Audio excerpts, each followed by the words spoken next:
Olá! A internet e o uso de novas tecnologias mudaram o comportamento do consumidor nos últimos anos.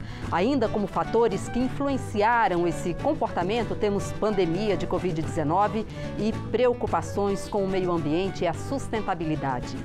Com o uso da internet, temos comodidade, facilidade na hora da compra e isso pode ter um peso grande nas vendas online. Só no ano passado, o Brasil registrou o maior crescimento mundial no comércio eletrônico, ficando à frente dos Estados Unidos e Europa. No Brasil, o comércio eletrônico movimentou mais de 180 bilhões de reais em 2024. Segundo pesquisas sobre esse mercado, publicada em janeiro, são mais de 2 milhões e 200 mil empresas virtuais em todo o país. A maioria são pequenas empresas. A partir de agora, o nosso bate-papo é sobre os novos hábitos de consumo.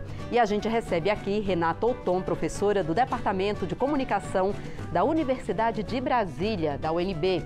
E Paulo Binicheski, ele é promotor de Justiça de Defesa do Consumidor do Ministério Público do Distrito Federal e Territórios. E é também professor de Direito do Consumidor. Você pode participar com a gente, mandar a sua mensagem, o seu recado, fazer a sua pergunta pelo canal da TV Câmara no YouTube ou pelo nosso WhatsApp, o 61 99620 2573.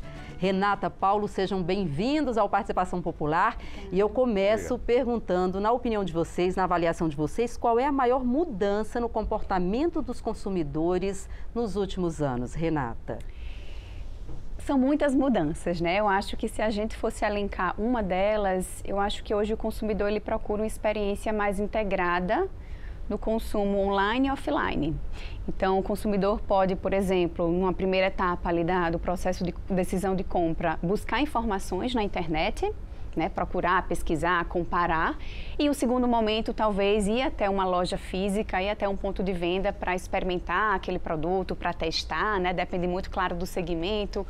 Mas eu acho que é essa, assim, é uma integração entre informações que são dadas no online, né? Que são muitas, e informações que ele só consegue no offline, né? No ponto de venda. Paulo, na sua avaliação, você que está aí mais da área do direito do consumidor, como é que você avalia essas mudanças, né, no comportamento dos consumidores? Olha, a internet ela veio para ficar e mudar a vida de todo mundo.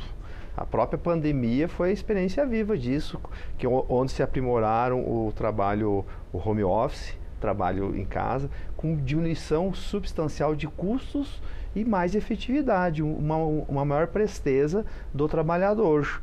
E as empresas, aproveitando esse nicho da internet, da facilidade do comércio eletrônico, elas estão faturando cada vez mais. E isso é bom. É bom como um todo, né? Muitas vezes as pessoas reclamam, existe uma perda de empregos. Não, existe uma transformação. A internet veio para facilitar a vida de todos. E muitas vezes se fala, eu gosto de dizer isso, professora, é que a gente precisaria de uma nova lei em razão do comércio eletrônico. Não, a gente só precisa aplicar bem o Código de Defesa do Consumidor. O código, ele vai fazer 35 anos hoje. Se diz muito no Brasil, tem lei que não pega. E o código pegou. Ele é vivo.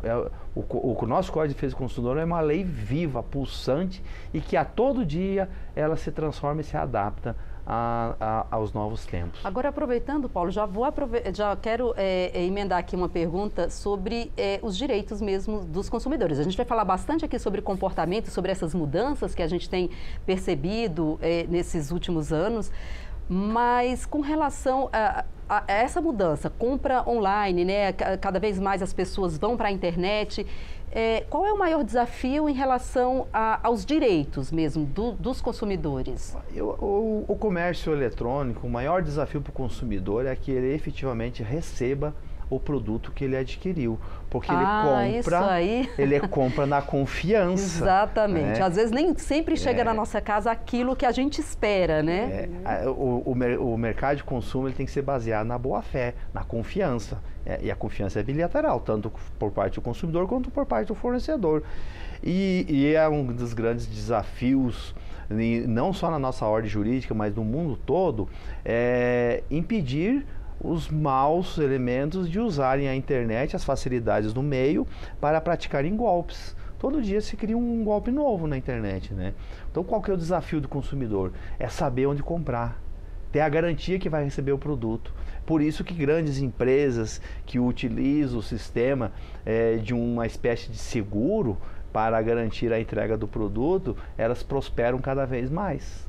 Fundamental, né, e aí é Renata? um desafio para as pequenas empresas, né? Então, a gente viu aqui no início que são 2 bilhões... 2 milhões, né? 2 milhões de empresas, então online. É muita empresa, né? Então, as pequenas e desconhecidas acabam tendo que correr atrás, né, para conquistar essa confiança, porque, né, do elas consumidor. competem economicamente com grandes fornecedores. Sim. Só que às vezes o pequeno comerciante, a pequena empresa, ela tem muito mais facilidade de atendimento ao consumidor. Grandes empresas, elas têm uma dificuldade maior de bem atender o consumidor no pós-venda. E por que essa dificuldade, Paulo? Como é que você avalia? É pelo tamanho.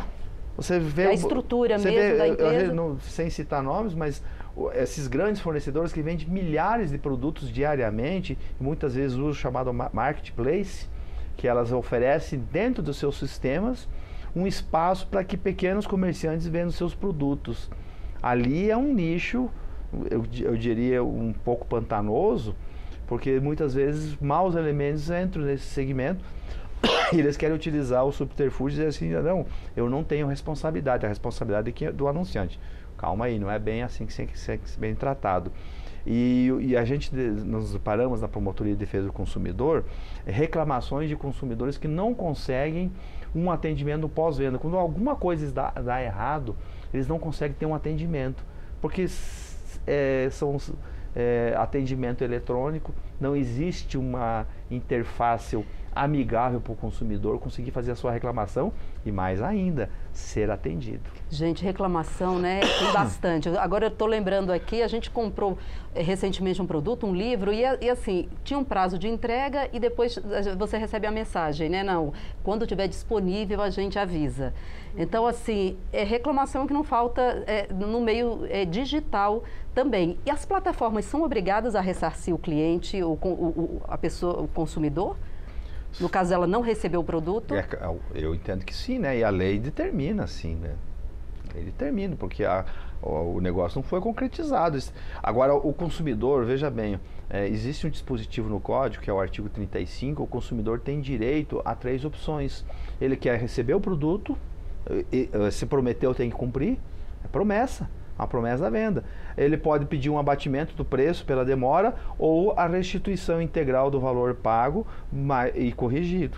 E eventualmente, uma indenização por isso. O consumidor é que escolhe muitas vezes, na prática, e ocorre muito isso nas promoções, na Black Fraud, né? Brincando na Black Fraud, em grandes empresas que usam isso para capitalizar. Elas não têm estão passando por algumas dificuldades econômicas, então elas anunciam produtos a preços promocionais, produtos que eles não possuem, recebe o dinheiro, por causa da confiança que o consumidor deposita, recebe o dinheiro e depois elas ficam postergando a entrega do produto e muitas vezes, olha, o seu produto foi descontinuado, estamos em falta, nós vamos devolver o seu dinheiro. Calma aí, o consumidor tem esses 3 direitos que eu falei agora há pouco. Então a gente precisa ter uma educação para o consumo e informar o consumidor dos seus direitos. O consumidor, você compra uma televisão ou um ar-condicionado moderno, um produto que custa, vamos supor, R$5.000 e vem na semana da Black Fraud por R$2.000, ele compra o produto porque confia naquele grande fornecedor, paga o produto e eles vão prometer que vão entregar em 10, 15, 20 dias úteis. Quando passa o tempo, eles começam a enrolar, não atende o consumidor, até que um belo dia eles falam assim, olha, o produto foi descontinuado, nós vamos devolver o seu dinheiro. Não é isso não, o consumidor tem direito à entrega do produto. Legal, Paulo. A gente vai agora falar com a Aline Castelo Branco, ela está na região central de Brasília. A gente quer ouvir as pessoas também sobre essas mudanças de hábitos, né, dos consumidores, como é que as pessoas estão hoje se comportando, né? Tanto, ou se vai para a loja física, ou se vai para a internet, o que prefere, né? E os cuidados até que as pessoas tomam também na hora de fazer uma compra. Aline.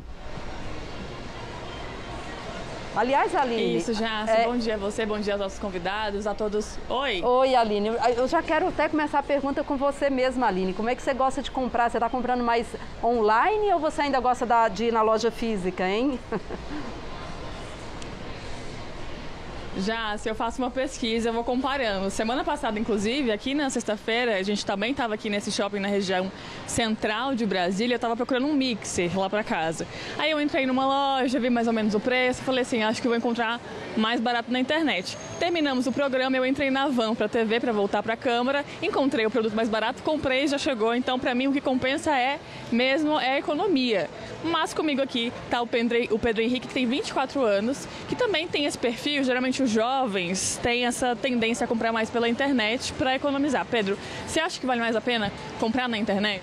Vale muito mais. Inclusive, agora que tem essa opção de você comprar pela internet e retirar na loja, facilitou muito. Não tem que enfrentar fila, não tem que pegar trânsito para ir, você faz tudo no celular e só chega e retira o produto. Você é uma pessoa que gosta muito de comprar? Tem um perfil mais consumista, assim, de comprar umas coisas que às vezes não precisa? Tenho, bastante. Qual a última coisa que você comprou? Foi roupa. Uhum. E aí, pra você, existe algum problema em comprar na internet? Tem um medo, às vezes um receio de comprar uma coisa que veio errada, tipo uma roupa que não ficou legal? Tem um pouco, né? Porque a gente às vezes pode não saber a questão do prazo, quanto tem para trocar. Por isso que tem às vezes as avaliações embaixo, né? Que você olha, você analisa, essa roupa, a malha é boa. Ainda tem aquele risco de chegar e não servir. E aí, pra você comprar na internet, você faz uma pesquisa antes? Tipo assim, vou dar uma olhada como eu fiz com o mixer, dar uma olhada na loja física, ver se é boa e compro na internet? Faço. Tem que fazer, né? Porque às vezes principalmente, você pode ir no shopping, olhar, gostar de uma roupa, vou ver que isso realmente é bem mais barato pela internet, né? Aí você faz essa pesquisa e gostei, pronto, comprou e rapidinho. E você tem dúvidas acerca de, tipo assim, quanto tempo eu tenho para trocar? Existe um prazo que é válido para todas as empresas? Sim, porque muita gente fala que é 30 dias, né? Eu acho que às vezes 30 dias, o pessoal fala, não, tem 3 meses, depende do produto que você compra, né? Roupa eu acho que é 30 dias, 7 dias, né? Alguma coisa assim, aí eletrodoméstico 3 meses, tem essa dúvida, não... Obrigada pela sua participação e fica aí a dúvida para os nossos especialistas. Qual o prazo para todas as empresas se encaixarem aí? Quanto tempo o consumidor tem para trocar um produto que comprou na internet? Tá certo, Aline. Muito obrigada pela sua participação. Paulo, quantos dias? Vamos reforçar essa informação, né? Vamos fazer um pouquinho, um campo maior, né, de esclarecimento, porque esse programa ele é bem assistido pelo público consumidor. A regra geral é que as compras chamadas fora do estabelecimento comercial, você tem 7 dias para a desistência ao receber o produto e sem nenhum custo. Ou seja, não é da data da compra, não, né? É da data do recebimento. No produto, por que é isso? Porque é o tempo para o consumidor experimentar o produto. Agora, alguns fornecedores, eles fazem outros tipos de promessas, eles dão 30 dias. Aí isso é uma promessa contratual. Vale a melhor condição para o consumidor. Então, não é a regra geral. E há um equívoco também, é importante esclarecer isso, muitas vezes, principalmente nesses períodos de férias, de Natal, de Ano Novo, ou às vezes para um aniversário, algumas lojas prometem, quando a pessoa vai comprar uma peça de roupa, elas você tem 30 dias para trocar, mas isso é uma promessa contratual.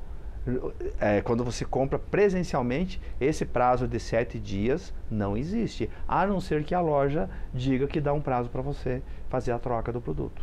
Certo. Agora, gente, eu tenho uma informação aqui, olha, uma pesquisa aponta que os investimentos em publicidade digital no Brasil alcançou um patamar de 230 bilhões de reais em 2023. Eu queria saber da Renata, o Paulo também pode contribuir com essa resposta, o que esse número pode dizer para a gente, Renata?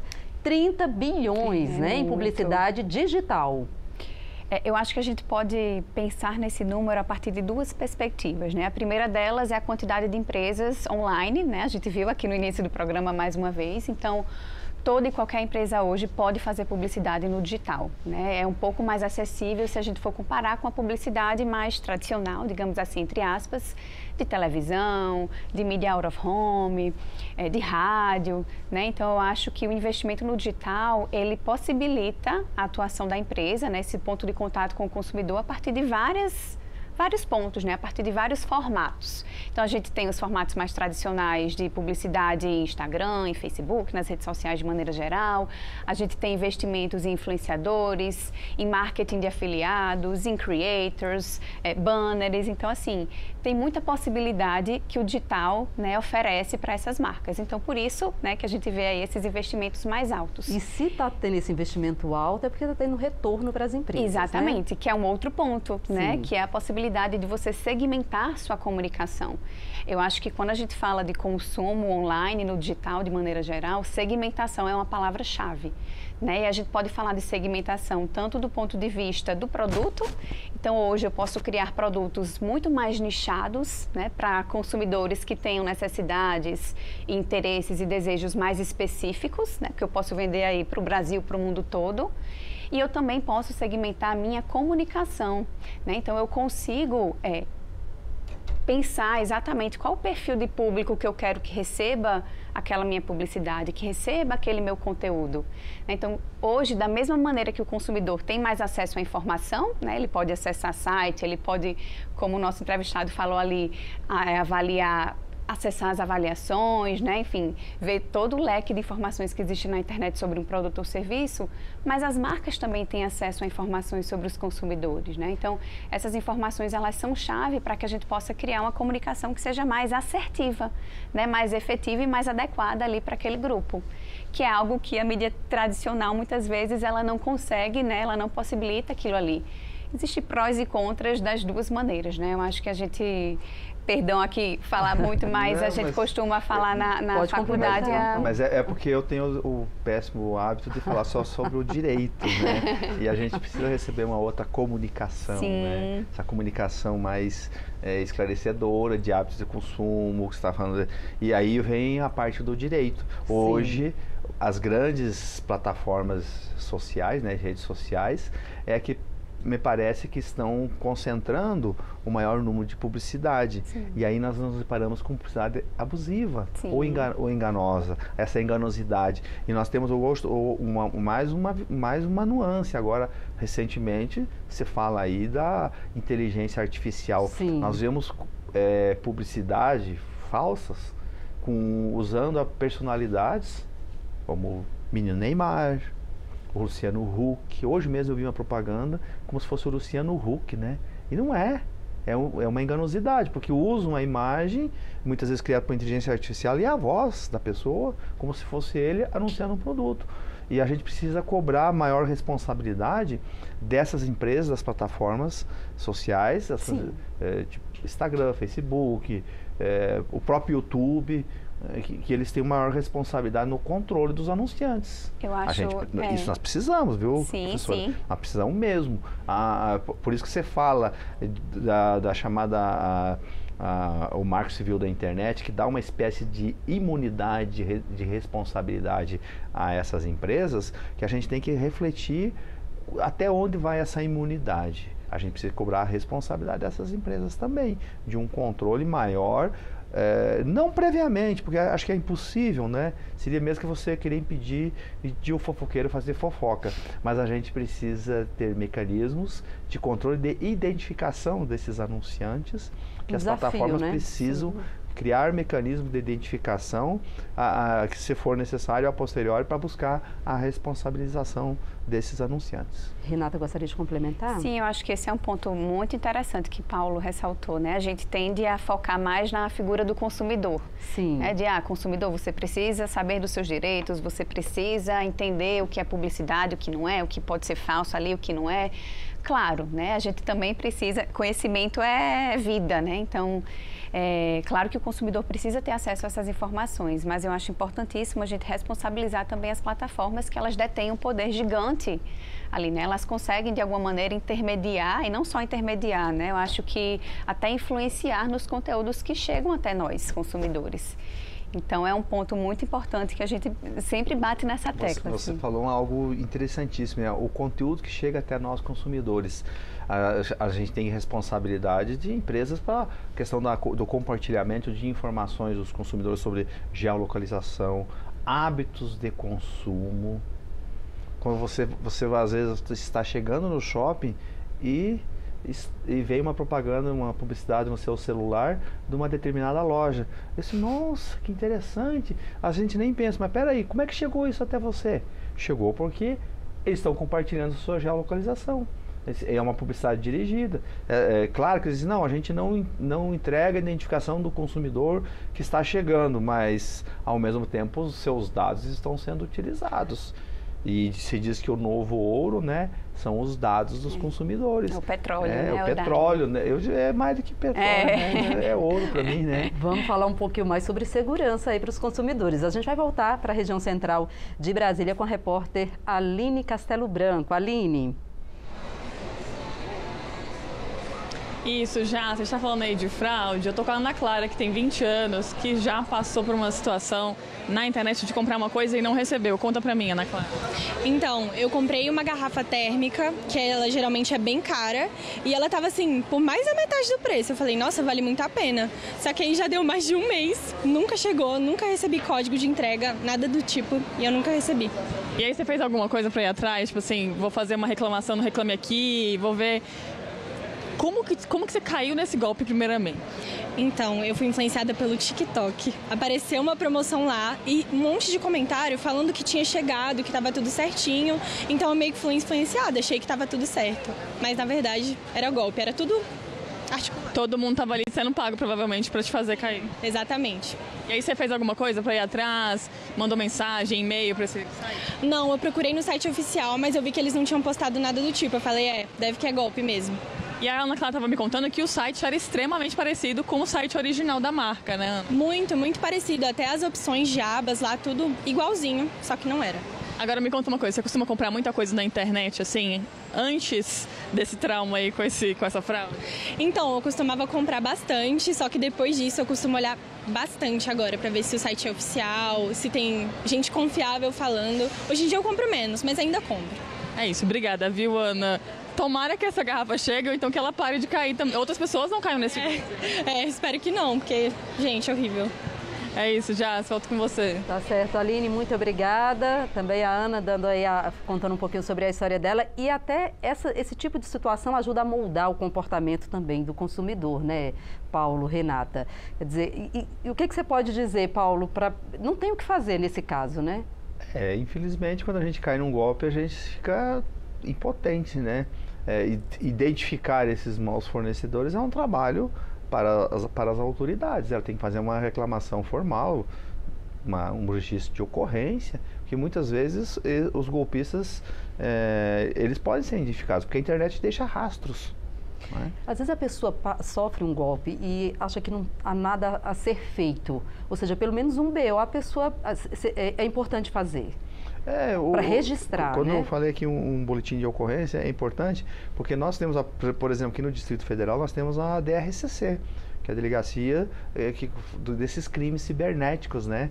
Para identificar, porque esses maus fornecedores, esses golpistas, eles são identificados, porque a gente faz um rastreio do meio de pagamento, porque ela pagou de alguma forma, e aí siga o dinheiro, a gente vai seguindo, às vezes identifica, outras vezes não, a gente não consegue chegar, mas é preciso ser investigado. Agora, se ela não fizesse registro, a autoridade não tem como saber, e às vezes o registro é estatístico, ele serve de amostra para identificar perfil de golpistas. Se não dá para recuperar o dinheiro, pelo menos você faz o registro para ajudar as autoridades a tentar minimizar ou evitar esse tipo de golpe, né? Renata, esse tipo de situação ajuda a mudar também o comportamento e eu queria saber, as novas tecnologias, a internet, de fato, são realmente os maiores fatores que influenciaram mudanças no comportamento, assim, nos últimos anos? É isso?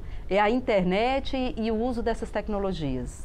Sim, eu acredito que sim, né? Porque aí a gente tem também, desculpa te interromper, mas assim, a gente tem preocupações hoje de muitos consumidores com meio ambiente, sustentabilidade, isso tudo tem ajudado, mas tem contribuído para uma mudança de comportamento, mas a tecnologia, a internet... Eu acho que a tecnologia ela acaba interferindo na maneira de comprar. Né? Aquilo que eu falei, assim, de você primeiro pesquisar no ambiente offline para depois comprar no online e vice-versa. Então, hoje isso traz um desafio muito grande para as lojas físicas, né? Então, muitos empreendedores, eles se questionam se vale a pena ainda investir num ponto de venda físico. E aí o que acontece, principalmente no setor do varejo, né, que tem passado por uma crise, tem vivido desafios, né, nesse setor, é de investir num ponto de venda que seja relevante para o consumidor, que traga uma experiência, uma imersão ali. Então, por exemplo, se eu tenho uma loja que vende eletrodomésticos, geladeira ou panela, ou enfim, itens de cozinha, eu não vou só disponibilizar ali os meus produtos para o consumidor testar. Eu vou oferecer outros serviços que vão completar aquela experiência. Então, talvez uma consultoria especializada, adequada à realidade daquele cliente. Eu vou oferecer cursos de culinária, cursos de receita, workshops, eventos. Então, percebam que todo esse cenário de consumo, ele se tornou mais complexo. E eu acho isso muito positivo, né? Porque eu acho que historicamente, quando a gente fala do consumir, de práticas de consumo, a gente se refere somente àquela transação ali, né? O momento em que há uma compra, que eu dou ali o meu dinheiro e recebo um produto. Mas, na verdade, o consumo ele é todo um processo, né? Desde o momento pré-compra, de pesquisa, de avaliação de alternativas, passando pela decisão de compra, pela compra, efetivamente falando, e pelo pós-venda, né? Que eu acho que é um dos pontos mais críticos aí para as marcas e também para as questões de direito do consumidor. Olha, você que está acompanhando Participação Popular, lembro a você que você pode mandar a sua pergunta, seu comentário, participar aqui com a gente, aqui com o Paulo, com a Renata, pelo canal da TV Câmara no YouTube ou pelo nosso WhatsApp, o 61996202573, mande a sua mensagem para a gente. Agora a gente vai trazer aqui para esse debate, para esse bate-papo, o Lucas Marcon, ele é advogado do Programa de Telecomunicações e Direitos Digitais do IDEC, o Instituto de Defesa dos Consumidores. Olá, Lucas, seja bem-vindo ao Participação Popular. Olá, boa tarde. Queria cumprimentar a apresentadora, os espectadores de Participação Popular, também o Dr. Paulo e a professora Renata pelas ótimas falas. Tenho aprendido aqui com vocês também. Lucas, me fala uma coisa, com essas mudanças, né, de hábitos dos consumidores, principalmente com o uso da internet, das tecnologias, o que você considera como o maior desafio hoje para o consumidor? E também, já emendando uma outra pergunta, o Paulo já falou um pouquinho que acha que é o Código de Defesa do Consumidor que tem que ser seguido e que não precisaria nem de mais leis. Você concorda com isso também? Uhum. Diria que em primeiro momento, a grande preocupação assim é que o consumidor ele precisa estar sempre desconfiando de tudo na internet, né?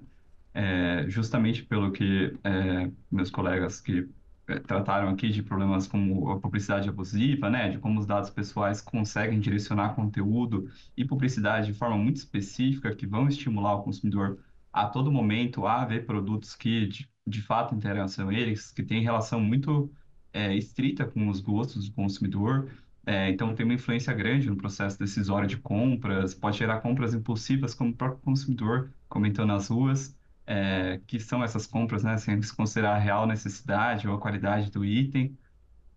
Existe aí o grande problema que é essa necessidade de desconfiança do consumidor, ele não saber quando ele está falando com golpistas, né? Então, como a outra consumidora comentou, existe a possibilidade de sites falsos que são praticamente idênticos ao original e é a única forma do consumidor perceber que se trata de um site falso olhando no nome do site, percebendo que tem alguma pequena diferença, às vezes é um traço, mudança de uma letra, e mesmo consumidores habituados à internet podem sofrer esse tipo de golpe, né? Porque existe realmente um aprimoramento tecnológico muito grande. Então, diria que o primeiro grande problema, assim, é o consumidor precisar ser acompanhado da desconfiança nesses hábitos de consumo, e ele sempre tomar cuidado em checar se o site que ele está de fato verdadeiro, né? E como a professora Renata comentou, isso acaba prejudicando pequenas marcas também.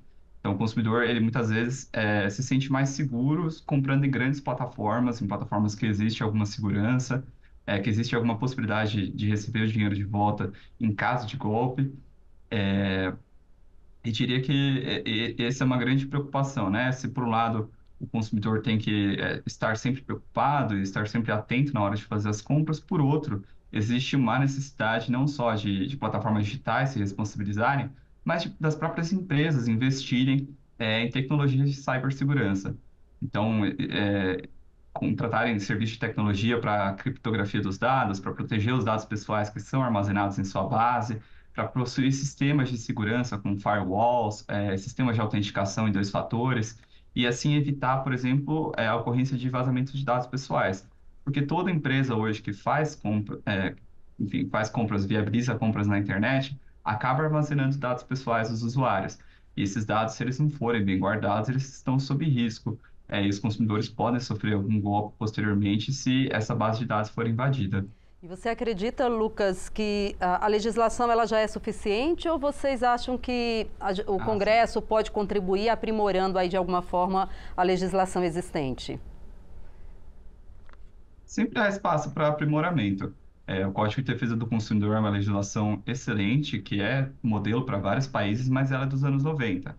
A gente teve algumas atualizações legislativas, né, com o Marco Civil da Internet, a Lei Geral de Proteção de Dados, mas há espaço sempre para aprimoramento, né? Então, por exemplo, a questão regulatória de como é feita a publicidade, de como podem ser utilizados os dados pessoais para essa finalidade, existe espaço para aprimoramento para isso na Lei Geral de Proteção de Dados, por exemplo. E poderia, por exemplo, existir uma regulação específica para o e-commerce, para tratamento de golpes na internet, mas, em tese, o Código de Defesa do Consumidor ele é totalmente aplicável a essas relações de consumo e ele garante uma proteção já ao consumidor. O problema é a dificuldade de fiscalização na internet, é a implementação da lei. Eu diria que esse é um problema maior do que o nosso aparato legislativo. A lei que existe no Brasil, em tese, ela já cobriria todas as situações. Ainda que precisasse de alguma adaptação ou uma aplicação de alguma coisa um pouco mais de princípios, mas a lei brasileira já nos protege no ambiente digital. Tá certo. Lucas, muito obrigada. Lucas Marcon, do IDEC, o Instituto de Defesa do Consumidor. Muito obrigada pela sua participação. Eu acho que o Lucas falou coisas bem interessantes, né? Fico à disposição. Bem interessantes. Sim, essa Paulo. questão do espaço para atualização das leis. É claro que as leis elas também precisam ser modificadas, muitas vezes não retirando a lei, mas tornando mais explícito direitos que já foram conquistados. Porque, por exemplo, Paulo, a gente tem o Código de Defesa do Consumidor, desculpa aí, 35 anos, já sofreu várias alterações ao longo desses 35 anos, Foi né? sendo aprimorado, né? Sim. Por exemplo, uma grande inovação que passou despercebida é a questão da obrigatoriedade dos fornecedores colocarem na nota fiscal quais são os impostos que incidem sobre aquele produto. E por que é isso? Para o consumidor ter consciência, olha, eu estou pagando tanto, poxa, mas o poder público está ficando tanto aqui, então eu preciso de saúde, eu preciso de estradas boas, eu preciso de iluminação pública, eu preciso de segurança, que eu não seja assaltado. Por que o Estado não está investindo tão em segurança se eu estou pagando tanto de impostos? Isso é bom para a nossa cidadania. E a atualização do código, tornando assim esses princípios que eu falei bem aqui na nossa conversa informal antes, que o consumidor só precisaria de um artigo do código, né, que fala que o consumidor tem direito à vida, saúde e segurança. Isso tem um alcance enorme na vida prática do consumidor. Se ele comprar um produto que pode ameaçar a vida dele, a saúde ou a segurança, então a gente talvez as leis elas podem e devem vir, e se é a função do parlamento, de tornar mais claro isso, nunca tirando direitos já conquistados, né? Estou falando muito, vou deixar para comunicação. Já vou puxar um pouco para cá.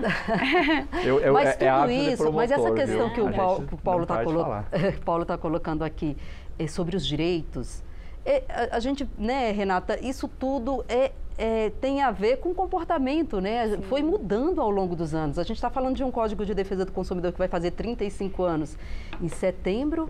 E ao longo dessas décadas mudou muito, né? Sim, e como eu falei, né, os formatos publicitários mudaram bastante. Então, na publicidade, a gente tem um cenário de regulação mista, né? A gente tem algumas leis correlatas ali, mas a gente tem um protagonismo bem forte, né, do cenário de autorregulação, que é feito pelo CONAR, né, que é o Conselho Nacional de Autorregulamentação Publicitária.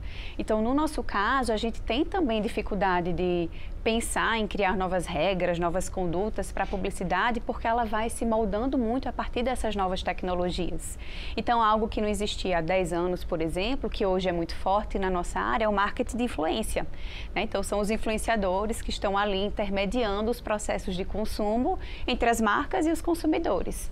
E aí, né, como é que a gente vai regular esse novo formato publicitário, né, que é da influência digital?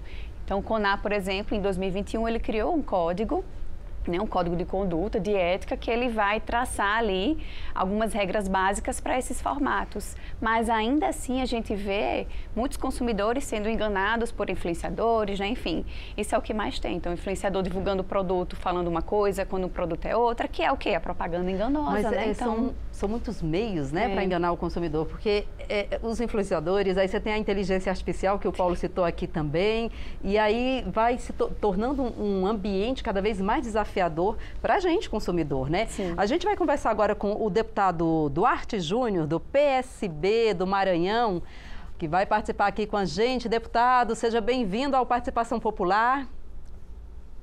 Boa tarde, é um prazer imenso falar com todos vocês nessa data muito especial, que é o dia em que a gente comemora a visibilidade dos direitos de pessoas com trissomia do 21, mais conhecida como síndrome de Down. E falar sobre o consumidor é falar sobre o direito do povo, o direito da gente.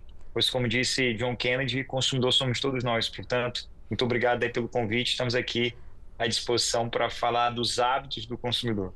E o deputado atua muito na área, né, deputado, de defesa do consumidor. Já foi presidente do PROCON no Maranhão, presidente do PROCON Nordeste, autor de um livro, Leis Estaduais de Proteção e Defesa do Consumidor. E é autor do projeto 4357, uma proposta de 2024, que institui o Programa Nacional de Proteção de Dados dos Consumidores. Deputado, qual é o objetivo básico assim, desse projeto? Como é que essa proposta quer realmente trazer proteção aos dados dos consumidores? Olha, o Código de Defesa do Consumidor, a Lei 8.078, de 11 de setembro de 90, é uma lei moderna, é uma lei atual, é uma lei que, mesmo tendo aí mais de 30 anos, já se previa ali no artigo 49 questões relacionadas à compra e venda pela internet. Ou seja, é um exemplo a ser seguido não só por legislações estaduais, municipais, mas também leis de outros países. Quando a gente apresenta um projeto como esse aqui na Câmara, é no sentido de aperfeiçoar essa legislação, de deixar amarras que tornem inequívoco o direito básico do consumidor a um serviço com qualidade, um serviço com transparência, a proteção dos seus dados, que infelizmente hoje, mesmo com tantas leis, a gente percebe que o consumidor diariamente vem sendo violado com seus direitos, o uso indevido de dados, informações compartilhadas de forma ilegal, desde o que diz respeito a um banco clandestino, um banco de informações que utiliza dados do consumidor para fim de impedir ele de utilizar serviços, como, por exemplo, consumidores que ingressam com ação contra instituições financeiras. É óbvio que existem algumas informações que são compartilhadas entre essas instituições para fins de não dar a esse consumidor um novo crédito. Informações, dados dos consumidores para que empresas comecem a ingressar com medidas de assédio à venda de produtos, à venda de serviços, e o consumidor hoje em dia se depara com essas ligações em horários completamente não pertinentes, assediando esse consumidor com produtos que, se houvesse a real proteção desses dados, isso não aconteceria. Então, o objetivo desse projeto é avançar ainda mais na proteção, na preservação dos dados do consumidor. A gente vive uma era digital onde, se você está com seu smartphone, um iPhone, um iPad ali por perto, se você fala algo e esse iPhone está ali escutando essa conversa, a gente já se surpreende ao pegar o celular e perceber que na rede social começam a aparecer informações, coisas relacionadas àquilo que você estava conversando sequer em uma ligação. Então, de fato, a gente precisa ter bastante cuidado e garantir que a saúde mental desse consumidor, a vida desse consumidor possa ser preservada. Porque para além da vida, saúde, segurança, quando a gente fala da proteção do consumidor, a gente está falando da proteção também ambiental. Hoje, as pessoas elas são induzidas a consumir, a comprar aquilo que não precisa e por vezes não pode pagar. Muitos desses produtos modernos, eletroeletrônicos, e esses produtos eles já são elaborados, inseridos no mercado e a eles são gerados uma obsolescência programada. Exemplo, o próprio smartphone. Você compra um iPhone, compra um telefone celular, daqui a 2 anos esse produto esteticamente, externamente, a sua carcaça está em perfeitas condições. Mas após algumas atualizações, a gente percebe que a bateria já não funciona mais como antigamente, que esse produto ele acaba sendo inviabilizado e acaba sendo mais barato para o consumidor ele adquirir um novo produto do que trocar uma peça, do que trocar aquela bateria. E isso tudo tem que nos gerar uma preocupação. Vejam o aumento climático, vejam os impactos ambientais, não só no Brasil, mas em todo o mundo.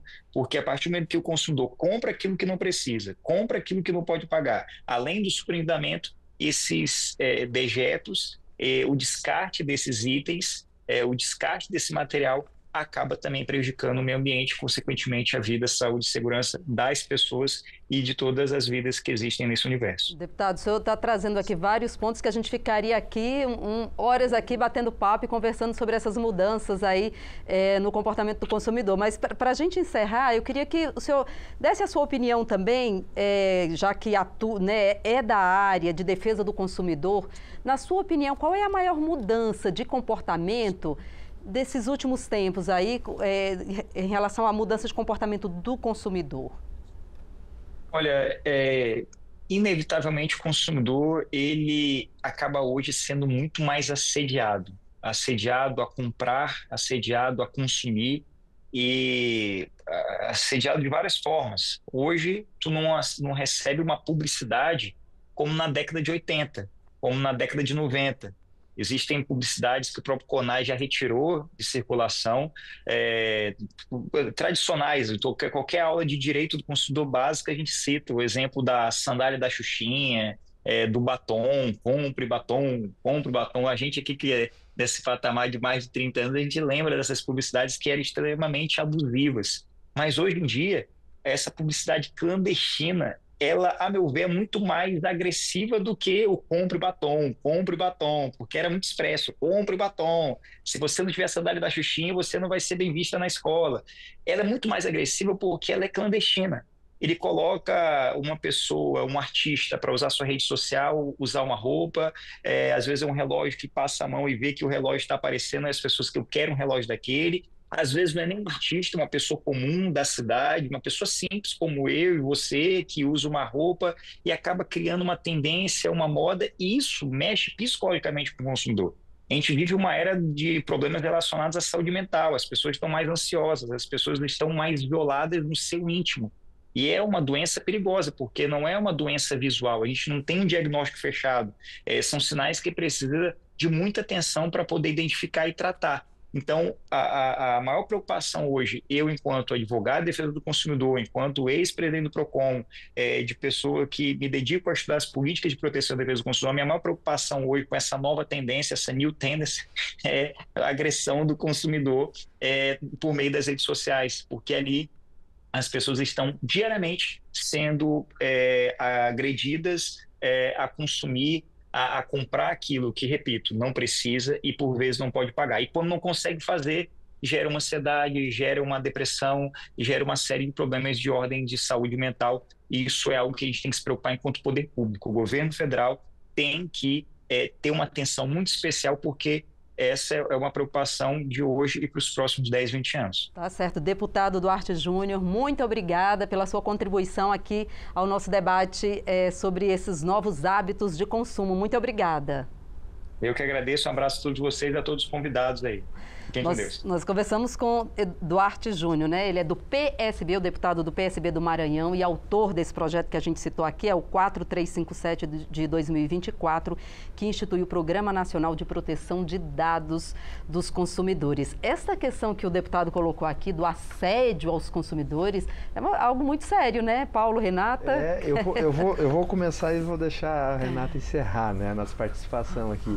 O deputado falou uma coisa muito pertinente, né? O que existe hoje, que a gente constata, as pessoas estão sendo viciadas a ficarem permanentemente conectadas na internet. Criou-se uma necessidade artificial.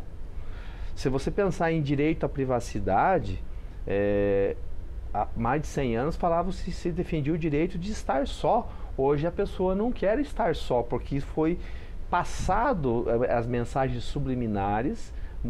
Tem toda uma nova ciência, a neurociência, estudando esses assuntos da indução de comportamentos perigosos aos consumidores.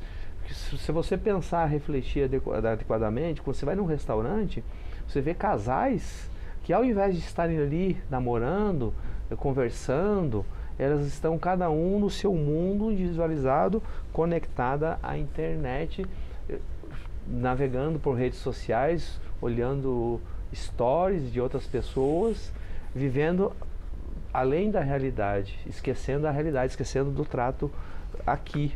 E aí entra também a relação de consumo, E aí né, que Paulo? entra a responsabilidade do poder público, de uma educação consciente para o consumo e, mais ainda, de chamar a responsabilidade essas grandes empresas que são donas dessas redes sociais, para que elas estabeleçam mecanismos seguros e de prevenção para que as pessoas não usem tanto a internet, não usem tanto as redes sociais. Renata. Eu acho que do ponto de vista da educação midiática, né, é importantíssimo que a gente traga essas iniciativas, principalmente via poder público. Acho que a gente tem falado muito em educação midiática com foco na integridade da informação, na desinformação, no discursos de ódio, mas a gente precisa olhar também para esse caminho, né, para a cultura de consumo, que é algo muito forte aqui no nosso país e no mundo todo. E eu acho que, puxando um pouco da fala do Duarte Júnior, né, quando ele fala da publicidade ali que é velada, que é disfarçada, e aí eu trago a responsabilidade também para nós, formadores de futuros comunicólogos, né, de buscar práticas éticas na comunicação com o consumidor, né, que isso é possivelmente viável, né? Muito viável, na verdade. Eu acho que a internet, a gente está falando muito aqui dos pontos negativos, né? Mas a gente também tem vários exemplos aí de práticas que são positivas, que trazem uma relação ali transparente, inclusive de construção de comunidade com o consumidor, né? Então, o consumidor, ele tem, de alguma maneira, tido mais acesso à informação quando educado para tal, né? E ele consegue ali, de alguma maneira, participar mais ativamente, inclusive na construção de novos produtos, de novas promoções. Então, acho que é uma questão muito ampla, muito complexa, e a educação midiática, né, tanto via poder público quanto via comunicadores, ela é um caminho muito viável, né, e determinante para que o consumidor se sinta mais seguro e protegido. A gente vai voltar agora para a região central de Brasília. A repórter Aline Castelo Branco já está pronta aí para falar com a gente. Olá, Aline. Oi, Jás. A gente está aqui com a dona Ivanete, que não faz compras na internet. Dona Ivanete, qual é o seu principal medo em fazer compras? Por que não fazer compras na internet? Eu não gosto de fazer compra na internet porque eu não gosto dos meus dados ficar aleatório. Aí ficar no satélite, por exemplo, eles podem cair em mãos erradas e acontecer alguma coisa comigo. A minha irmã compra pela internet e já me incentivou muitas vezes a comprar, mas eu nunca quis. O preço mais barato não te influencia? Você gosta mesmo de vir aqui no shopping, comprar e experimentar? Olha, pelo tamanho do risco, eu acho que não vale a pena. Eu acho que é melhor a gente vir e pegar no produto e comprar o produto mais caro. Você falou que sua irmã aí faz compras na internet. Você conhece alguém que já passou por algum aperto assim, uma fraude, teve os dados inclusive roubados, cartão clonado que acontece com frequência? Não conheço ninguém. Mas eu tenho medo disso acontecer comigo e com minha mãe. Eu tenho medo, sabe? Porque a minha irmã mora na roça e ela compra para minha mãe receber. E a minha mãe já tem 84 anos. Eu tenho medo da minha mãe cair em algum golpe, alguma hora. A preocupação maior da dona Ivonete é com relação aos dados, né? Nome, CPF, endereço. É isso mesmo, é nome, endereço, é meus dados, pessoal. Obrigada, viu, dona Ivonete? Já se volto com você. Certo, muito obrigada, Aline. A dona Ivonete também participando aqui com a gente. Essa preocupação dela é muito comum, né? A gente compra pela internet, mas tem medo também dos dados caírem em mãos erradas, né, Paulo? Todo o nosso arcabouço jurídico dos últimos anos vem nesse sentido da proteção dos dados, né? A Lei Geral de Proteção de Dados, o próprio Marco Civil da Internet, o próprio Decreto do Comércio Eletrônico na sua versão anterior e na versão mais recente, ele vem com essa necessidade da proteção. Por isso que você cobra transparência nas relações de consumo. As grandes empresas, principalmente eu bato muito na tecla das Big Techs, né? De serem chamadas à responsabilidade. Como diz um ministro da Suprema Corte, o Brasil não é uma terra sem lei. As leis aí existem, têm que ser cumpridas, né? Então a gente tem que chamar essas empresas à responsabilidade, porque para todo bônus existem os ônus. Se a empresa fatura, ela tem a responsabilidade. E não tem nada de errado nisso, da gente cobrar uma responsabilidade dessas empresas, porque elas faturem muito com a publicidade. Por que não instituir uma certa obrigatoriedade, por exemplo, no Instagram, de a cada 5 publicidades que o consumidor assista, venha um material informativo para ele ter cuidado?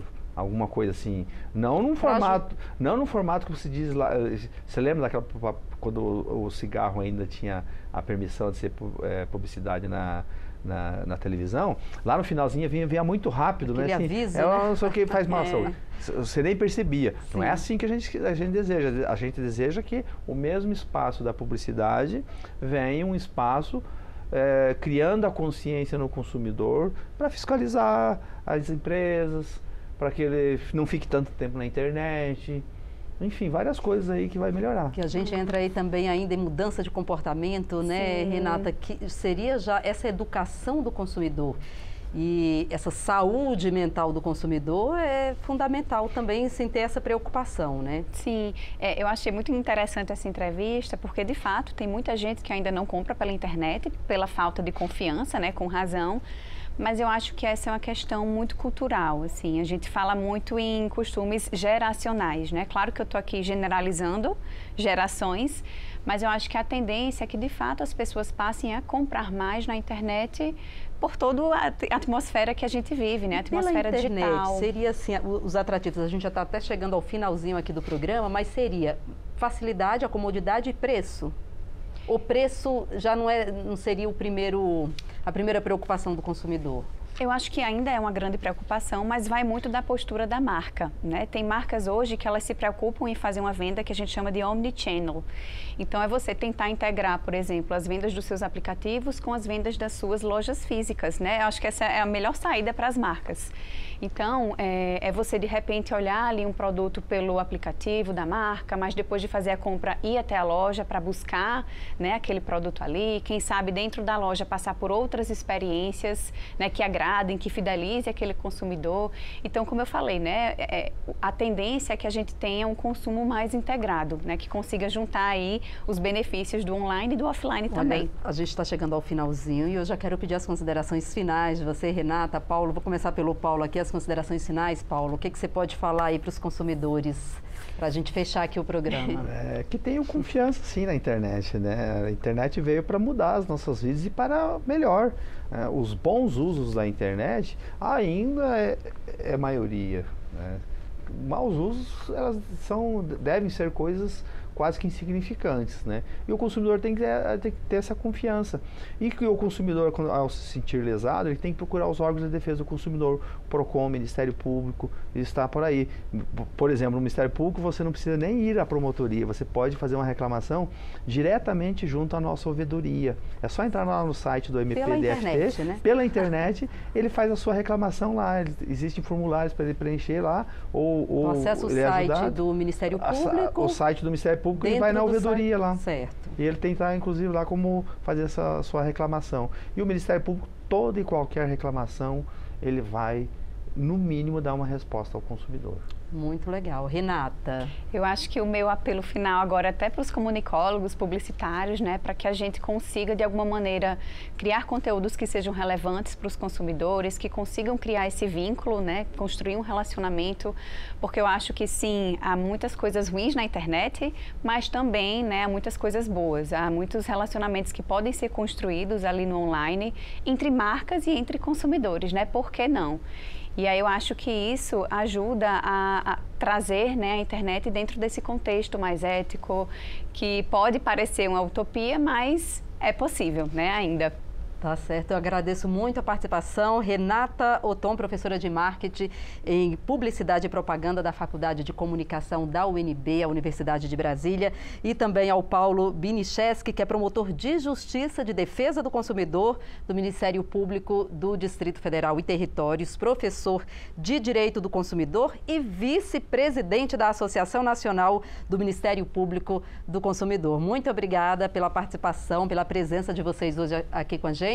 Agradeço a sua participação, a sua audiência e a gente fica por aqui e até a próxima.